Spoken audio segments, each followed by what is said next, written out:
நண்பர்கள் எல்லாருக்கும் வணக்கம். இன்றைக்கி வந்து நம்ம என்ன பார்க்கலான்னு பார்த்தீங்கன்னா, மார்ச் 8 கரண்ட் அஃபேர்ஸ் வந்து நம்ம பார்க்கலாம். நம்ம சேனலில் பார்த்தீங்கன்னா டிஎன்பிசி அண்ட் டிஎன்யூஎஸ்ஆர்பிக்கு தேவையான வீடியோஸில் வந்து அப்டேட் பண்ணி கொடுத்துட்ருக்கோம். நம்மளுடைய சேனல் சப்ஸ்கிரைப் பண்ணாதவங்க கொஞ்சம் சப்ஸ்கிரைப் பண்ணி ஃபாலோ பண்ணி வச்சுக்கோங்க. சரி வாங்க பார்க்கலாம். ஃபர்ஸ்ட் இது பாருங்கள், கலைச்செம்மல் விருது.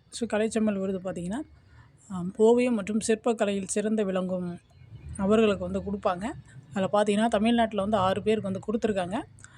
அதில் பார்த்தீங்கன்னா யாருக்கு கொடுத்துருக்காங்க அப்படின்னு சொல்லி கொடுத்துருக்கேன் பாருங்கள். மரபு வழி ஓவிய பிரிவு. இந்த பிரிவில் பார்த்தீங்கன்னா மணிவேலு அவர் கொடுத்துருக்காங்க. சிற்ப பிரிவில் பார்த்தீங்கன்னா பாலச்சந்தர், கன்னியப்பன். அவங்க 2 பேருக்கு வந்து கொடுத்துருக்காங்க. நவீன பாணி ஓவிய பிரிவில் பார்த்தீங்கன்னா முரளிதரன், செல்வராஜ் அவங்களுக்கு வந்து கொடுத்துருக்காங்க. சிற்ப பிரிவில் பார்த்தீங்கன்னா ராகவன் அவங்களுக்கு வந்து கொடுத்துருக்காங்க. அடுத்து பார்த்திங்கன்னா பிங்க் ஆட்டோ. இன்றைக்கி பார்த்தீங்கன்னா உலக மகளிர் தினம். இது வந்து ரொம்ப முக்கியமான நாள். மார்ச் 8 வந்து உலக மகளிர் தினம். அதில் பார்த்திங்கன்னா உலக மகளிர் திட்டத்தினை முன்னிட்டு பிங்க் ஆட்டோ திட்டம் தொடங்கப்பட உள்ளது. சரிங்களா, அந்த உலக மகளிர் தினம் இருக்கு இல்லையா, அதனால் வந்து பிங்க் ஆட்டோ திட்டத்தை வந்து தொடங்க போகிறாங்க. அதில் பார்த்திங்கன்னா இத்திட்டத்தில் பெண்களின் பாதுகாப்பிற்காக தமிழக முதல்வரால் சென்னையில் தொடங்கப்பட உள்ளது. பெண்களுக்கான ஆட்டோ. சரிங்களா, பிங்க் ஆட்டோ இருக்குது. அது ஒன்லி ஃபார் கேர்ள்ஸ், பெண்களுக்கு மட்டும்தான். அடுத்து பாருங்கள், கெய்ரா பிரகடனம். இது பார்த்திங்கன்னா கடந்த மார்ச் 2024 கெய்ரா பிரகடனம் ஏற்றுக்கொள்ளப்பட்டது. இந்த ஒப்பந்தமானது காசாவின் மறுகட்டமைப்பில் கவனம் செலுத்துகிறது. எதுக்கானது அப்படின்னு சொல்லி அது கரெக்டாக பார்த்துக்கோங்க. இந்த கெய்ரா பிரகடனம் வந்து எப்போ போட்டாங்க அப்படின்னு சொல்லிட்டு அதையும் பார்த்துக்கோங்க. அடுத்து பாருங்கள், ஏஐ தரவுதளம்.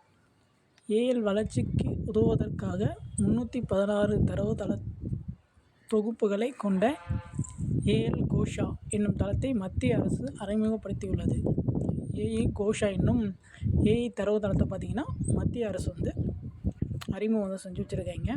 அடுத்து பாருங்கள், ரிசர்வ் வங்கி. ரிசர்வ் வங்கி சந்தையில் பத்திரங்களை வாங்க உள்ளது. ரிசர்வ் வங்கி பார்த்திங்கன்னா சந்தையில் வந்து பத்திரங்களெல்லாம் வந்து வாங்க உள்ளது அப்படின்னு சொல்லியிருக்காங்க.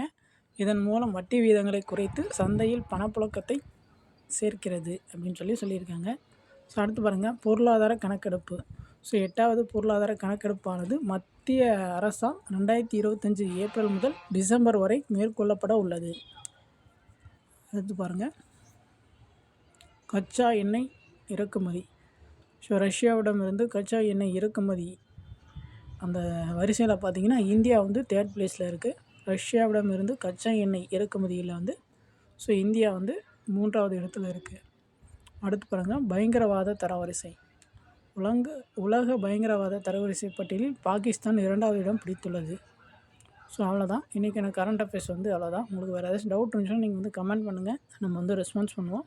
இப்போ தான் வந்து நம்ம சேனல் ஃபஸ்ட் டைம் பார்க்குறீங்கன்னா கொஞ்சம் சப்ஸ்கிரைப் பண்ணி ஃபாலோ பண்ணி வச்சுக்கோங்க. தேங்க்யூ.